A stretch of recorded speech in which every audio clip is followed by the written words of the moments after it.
우리가 성경 마태복음 18장을 읽었잖아요. 읽으면 예수님께서 어린아이를 품에 안으시고 또 예수님께서 말씀하시기를 어린아이와 같지 아니하면은 천국에 들어갈 수 없다. 근데 이 말씀이 굉장히 강력한 말씀이에요. 왜냐하면 요한복음 3장에 보면 니고데모에게 네가 거듭나지 않으면 천국에 들어갈 수 없다. 거듭나지 아니하면 천국에 들어갈 수가 없다. 아주 분명하게 말씀하셨거든요. 이 말씀과 똑같이 예수님께서는 니고데모에게 하신 말씀이죠. 똑같이 어린아이와 같이 되지 않으면 천국에 들어갈 수 없다. 어린아이와 같이 되라. 또 동시에 어린아이를 사랑해라. 아주 중요한 말씀을 예수님이 하셨어요. 근데 이것이 오늘날 우리는 너나 나나 할 것 없이 어린아이 사랑하지 않는 사람이 없습니다. 다 사랑합니다. 그러나 예수님 당시만 하더라도 오병이어로 5,000명을 먹였을 때 남자들 다 셌어요. 그러나 여자와 어린아이는 그 숫자에 들지 않았습니다. 또 우리가 로마 시대의 이같이 생활상을 살펴보면은 로마 시대에 이 귀족들이 아기를 낳으면은 8일 동안은 호족을 하지 않았습니다. 아기가 태어나서 이 8일 동안은 그 아버지가 얘를 죽이든지 살리든지 아버지가 권한을 가졌어요. 그래가지고 이 8일 동안 지켜보다 살릴 것 같으면 호적에 넣고 살리지 않을 것 같으면 죽이든지 집 문 바깥으로 애를 던져버렸어요. 그래가지고 로마 시대에는 그렇게 많은 고아들이 생겨났습니다. 왜냐하면 귀족 집안에서 아이를 갖다가 그냥 버리는 거거든요. 다 이 아이들이 고아가 되는 거예요. 그래서 사실은 그때 기독교가 이 집 앞에 버려진 아이들을 갖다가 그냥 죽도록 할 수 없으니까 크리스찬 공동체들이 그 아이들을 데려다가 키웠어요. 그것이 바로 고아원의 시작입니다. 그래서 기독교가 고아원을 시작하면서 로마 사회에 이같이 많은 사람들에게 신뢰를 받게 된 거죠. 버린 아이를. 그럼 어쨌든 간에 로마 시대에는 아이를 갖다가 쉽게 버릴 수가 있었단 말이죠. 그만큼 아이의 권리가 없었어요. 그런 시대에 예수님께서 딱 어린아이를 가운데 품에 안으시고 누구든지 이 어린아이 같지 않냐면 천국에 들어가지 못한다. 어린아이가 얼마나 소중하냐. 이러면서 이 어린아이를 사랑하시는 우리 예수님의 말씀을 오늘 우리가 마태복음 18장에서 볼 수 있습니다. 그래서 오늘 우리 어린아이를 비롯해서 우리 인간을 사랑하시는 우리 하나님에 대해서 우리가 좀 살펴보려고 합니다. 하나님께서 창세기 1장 2장에 보면 월, 화, 수 3일 동안에 맨 처음에 빛을 만드셨고 둘째 날에 하늘을 만드셨고 셋째 날에는 땅에 있는 물을 한 곳에 모이게 해서 바다와 그 다음 육지를 창조하셨어요. 넷째 날에는 이 빛을 갖다 발휘할 수 있는 해와 달과 별들을 만드셨고 또 다섯째 날에는 그 하늘나라를 날아다닐 수 있는 새들을 만드셨고 또 바닷속에 고기를 만드셨어요. 또 여섯째 날에는 짐승을 만드셨어요. 그래서 이같이 이 짐승이 이 육지를 돌아다니게 만들었죠. 그리고 마지막에 인간을 창조하셨어요. 근데 우리가 이제 창세기 1장, 2장에 보면은 하나님이 첫째 날, 둘째 날, 셋째 날 창조 때마다 보시기에 좋았더라. 보시기에 좋았더라. 보시기에 좋았더라. 하나님의 창조물들이 다 보기에 좋았다. 하나님 보시기에 보기에 좋았다 이거죠.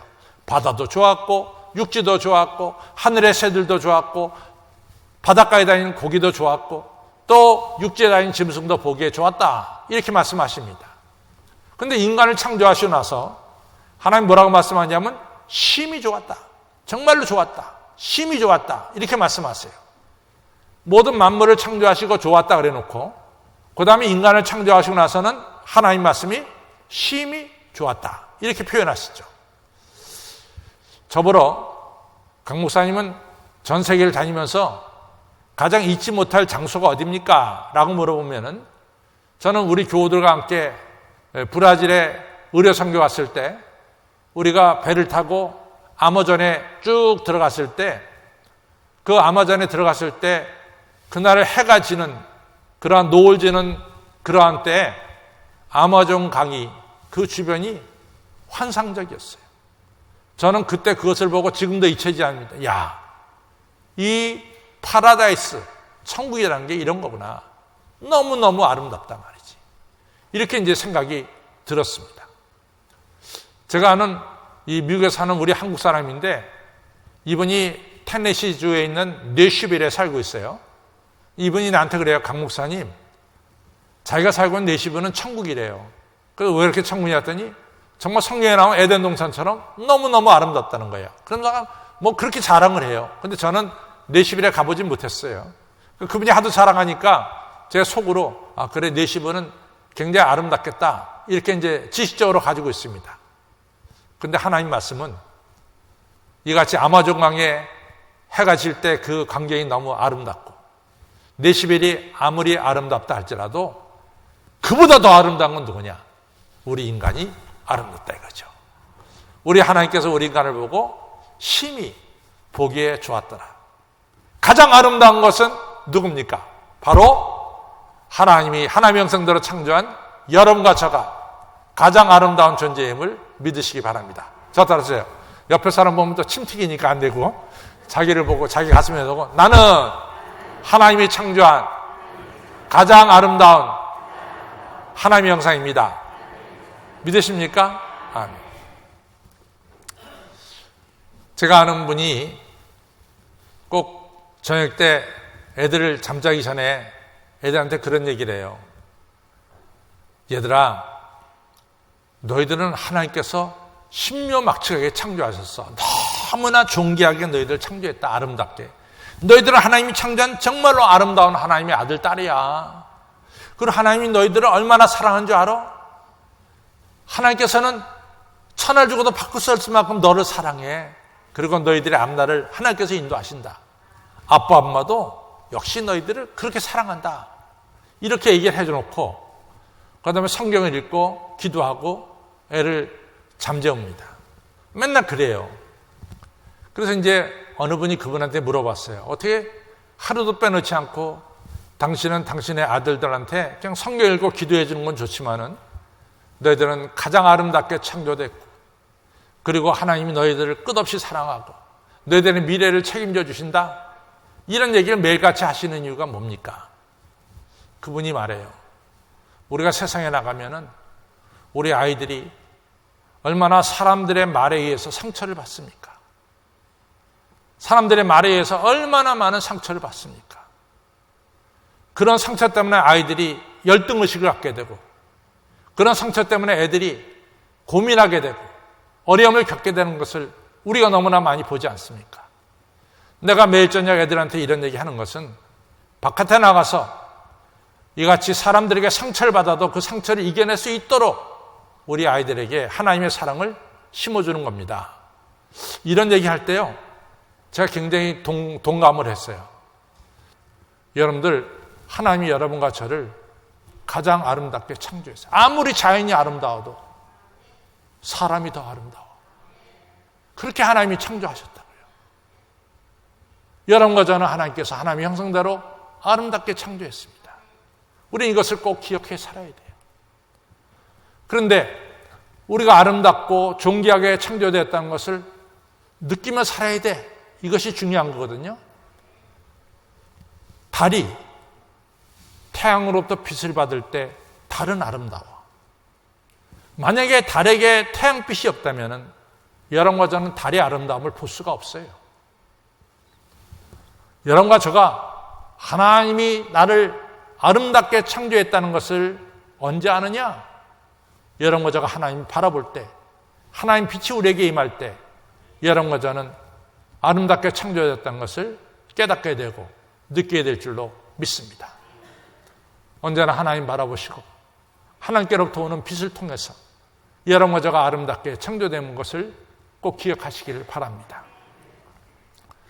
또 하나는요.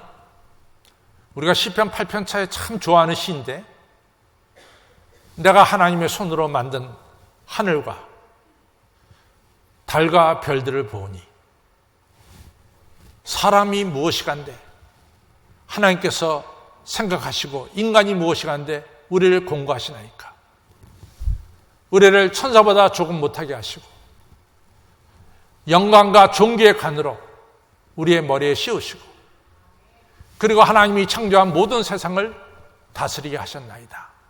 이것이 시편 8편 3절로부터 나오는 말씀이에요. 사람이 무엇이간데 하나님께서 영광과 존귀로 관을 씌워주시고 그리고 모든 하나님 창조한 창조물을 다스리게 하셨나이다. 이 시편 8편의 기자는 하나님이 자기를 존귀하게 창조했다는 것을 알았어요. 여러분과 저는 존귀하게 창조가 된 거예요. 우리 예수님을 보면은 우리 예를 들어서 북유럽에 사는 화가가 예수님을 그린다 그러면은 예수님 머리는 노란 머리예요.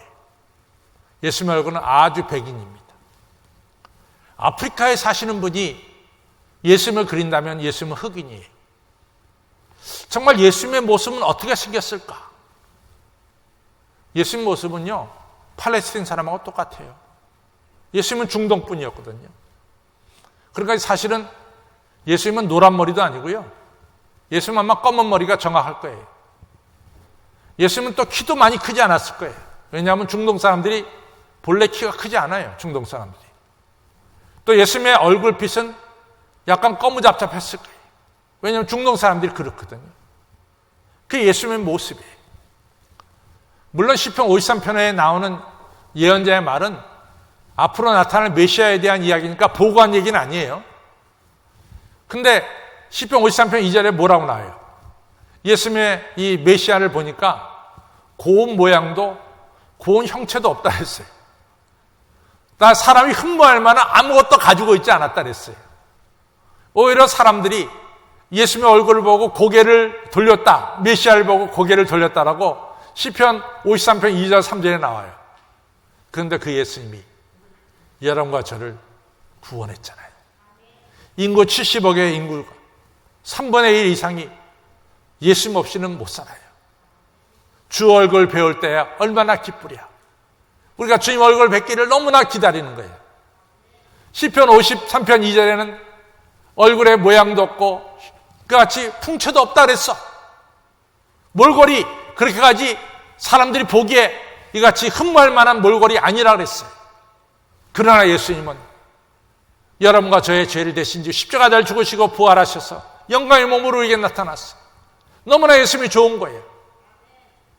여러분, 예수님이 너무 소중합니다. 여러분들 또 고린도후서에 보세요. 사도 바울에 대해 나와.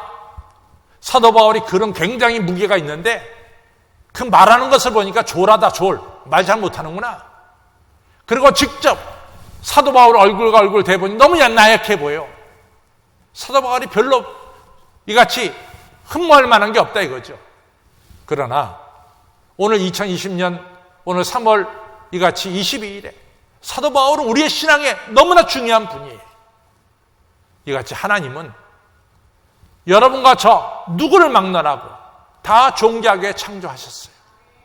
그래서 오늘 고린도전서에서 뭐라고 말해요? 자, 너희들 봐. 너희들 중에 문벌이 좋은 애가 어디 있어? 집안이 좋은 사람이 어디 있어? 그러나 내가 지혜 없는 미련한 너희들을 택해서 지혜롭게 만들어주시고 또 약한 너희들을 택해서 강한 자를 내가 부끄럽게 하고 천하고 약한 너희들을 택해서 소위 강하고 부유한 사람들을 내가 이같이 이기게 하지 않았느냐 말이야. 어느 누구도 자기 육체를 자랑하지 못하게 하려 합니다. 고린도전서 1장 26절부터 나오는 말씀이죠. 사랑하는 성도 여러분, 우리는 어떻게 생겼든 간에 어떠한 모양이든 간에 여러분과 저는 다 하나님이 존귀하게 창조하셨다는 것을 믿으시기를 바랍니다. 나는 존귀한 사람이에요. 하나님이 존귀하게 창조하셨어요. 그래서 오늘 꼭 기억하신 것은 나는 하나님이 창조한 가장 아름다운 사람이고 존귀한 사람임을 기억하시길 바랍니다.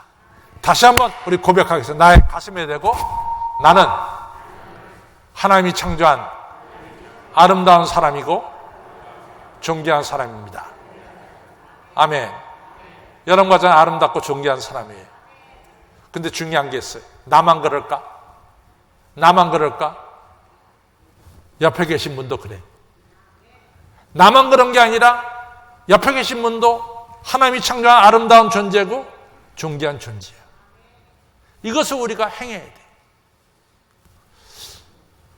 저는요, 좋아하는 성경 구절이 참 많은데 그 중에 하나가 미가서 6장 8절이에요. 미가서 6장 8절은 하나님이 기뻐하신 게 뭐냐, 이거에 대한 성경 말씀이거든요. 근데 이 대통령 시절에는 별로 인기가 없었지만은 대통령 끝내고 난 뒤에 더 인기가 좋았던 분이 지미 카터 대통령이죠. 근데 지미 카터 대통령은 대개 대통령들이 이같이 대통령 선서할 때 시편 1편을 읽던가 시편 23편을 읽어요. 여호와는 나의 목자시니 내게 부족함이 없으리로다. 이것을 읽어요. 근데 특이하게 지미 카터가 대통령일 때는 성경을 읽을 때 미가서 6장 8절을 읽었어요. 하나님 기뻐하신 게 뭐냐? 하나님 기뻐하는 너희가 공의를 행하고 또 인자를 사랑하고 겸손히 하나님과 동행하는 게 아니냐. 인자를 사랑한다는 것은 하나님을 변함없이 사랑하는 거예요. 그 다음에 우리가 겸손하게 주님과 동행하는 거예요. 첫 번째, 하나님 기뻐하시는 건 공의를 행하는 거다. 도대체 공의가 뭐냐? 공의가 뭐냐? 예레미야 7장에서 공의에 대한 자세한 설명을 했어요. 공의는 이웃을 사랑하는 거예요. 첫 번째가. 공의의 첫 번째가 이웃을 사랑하는 거예요. 두 번째, 공의의 두 번째는 나그네와 여자와 과부를, 우리 주변에 있는 약한 자들을 업신여기지 않는 게 공의예요. 세 번째 공의의 내용은 뭐냐? 죄 없는 사람에게 피를 흘리게 해서는 안 돼. 그것이 세 번째 공의예요. 네 번째가 뭐냐? 우상 숭배하지 않는 게 공의예요. 예레미야는 정확하게 공의가 뭐냐? 1, 2, 3, 4로 설명했어요. 이웃을 사랑하고. 그렇죠? 우리 주변에 약한 자들을 업신여기지 안 되는 거예요. 업신여기면. 그 다음에 죄 없는 자의 피를 흘려서는 안 돼. 네 번째는 우리가 우상 숭배해서는 안 되는 거예요. 이것이 공의를 행하는 거예요. 여러분, 미국에서요, 얼마 전에 이 태안에 든 아기의 피를 뽑으면은 그 아이가 건강한지 건강하지 않은지 그것이 다 증명이 됐어요. 그것이 발견이 됐어요. 우리 사람의 DNA가 46개잖아요. 그 중에서 23개가 아버지한테 오고 23개가 엄마한테 와서 46개의 DNA를 우리 형성하게 되잖아요. 근데 그 DNA를 다 검사하게 돼. 그것이 거의 100% 이 아이가 건강하게 태어났는지 약하게 태어났는지 그것은 거의 100% 정확하게 나온대요. 얘가 다운 증후군으로 태어났는지 아닌지를. 근데 되게 미국에서 보니까 이 검사를 통해서 아이가 다운 증후군으로 태어날 가능성이 많다. 이렇게 판결이 나면은 92%, 10명 중 9명보다 더 많게 92%가 애를 갖다가 낙태시킨대요. 그래서 뉴욕 타임스가 뭐라고 썼냐면 그 기계의 발견은 굉장히 좋지만은 굉장히 이롭지만은 동시에 아이를 이같이 다운 증후군으로 태어난 아이를 10명 중에서 9명 이상을 죽이는 기계가 됐구나 이런 글을 썼어요. 근데 이제 라이언 목사님이 자기 아들 케이드가 다운 증후군이에요. 근데 라이언 목사님이 글을 쓴 걸 내가 보면서 너무나 감동을 받았어요. 이 목사님이 뭐라고 썼냐면은 나는 내 아들 케이드에게서 너무나 많은 것을 배웁니다. 나는 사람이 나한테 정답게 인사하면 나는 정답게 인사하고 사람이 나한테 시시껄렁껄렁하게 인사하면 난 그 사람 무시합니다. 근데 우리 아들 케이드는 안 그래요. 우리 아이 케이드는 누구하고 인사하든지 항상 사랑과 그리고 최선을 다해서 우리 아들 케이드는 인사해요. 심지어 길거리에 나가서 노숙자를 만나도 노숙자를 끈어안고 인사하고 심지어 휠체어 타는 할머니를 보더라도 할머니가 너무 사랑스럽게 안고 우리 아들 케이드는 사람들을 대할 때 차별이 없어요. 나는 우리 아들을 보면서 내가 얼마나 부족한 인간인가를 깨닫습니다. 왜냐하면 나는 사람들에게 차별을 두는 때가 많거든요. 이러면서 그분이 글을 썼는데 너무 감동을 받았어요. 다운증후군이 우리에게 가르쳐주는 게 있어요. 아시다시피 히틀러가 왜 사람을 많이 죽였습니까? 완벽한 인간, 아리안 족속을 만들어야 되겠다. 이래가지고 이같이 조금 더 부족한 정은 식충이, 밥만 먹는 식충이라고 생각하고 집시들 다 죽였죠. 이 얼마나 많은 나쁜 짓을 했는지 모릅니다. 여러분, 우리가 중요하게 생각해야 될 것은 우리 주변의 이웃들도 너무 아름답고 너무 존귀하다는 것을 기억하시고 우리 이웃을 사랑해야 돼요. 이것이 우리가 해야 될 일이에요. 어느 목사님이 길을 걸어가다가 노숙자를 만났어요. 노숙자가 너무 배가 고파요. 그러니까 목사님이 어떻게 해? 아침인데 배고프다는 걸 그냥 지나갈 수가 없잖아요. 커피 하나 하고 베이글을 사줬어. 이거 드시라고. 노숙자가 저 베이글 말고요, 계란이든 살라다를 좀 사주세요. 그런 거야. 그러니까 목사님이 속으로 주문 준 대로 받지 말이지 뭐 얻어먹는 체질에 말이야. 이것저것 달라고 그러냐. 속에 좀 그랬어요. 근데 뭐 이 노숙자가 그렇게 얘기하니까 어떻게 해? 들어줘야지. 그래서 그 베이글은 57센트 주고 샀거든요. 57센트. 근데 계란이든 살라다는 6불이야. 6불. 10배가 더 비싸. 속으로 비싼 거 원하네. 그래서 이제 샀어. 그래서 이제 줬을 거 아니에요.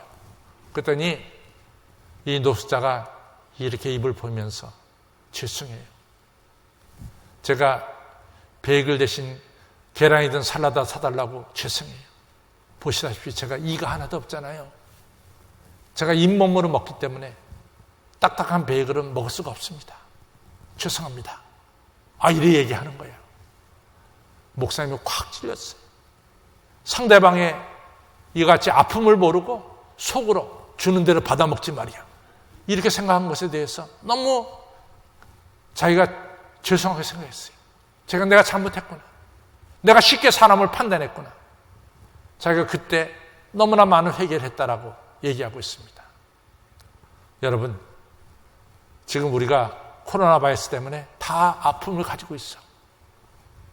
이럴 때일수록 우리가 우리 주변에 있는 이웃은 또 나는 하나님이 창조한 아름다운, 가장 아름다운 하나님의 형상이고 내 이웃은 존귀한 자임을 깨닫고 우리 실생활 속에서 하나님의 공의를 실천하시는 여러분과 저가 되기를 주님의 이름으로 축원합니다.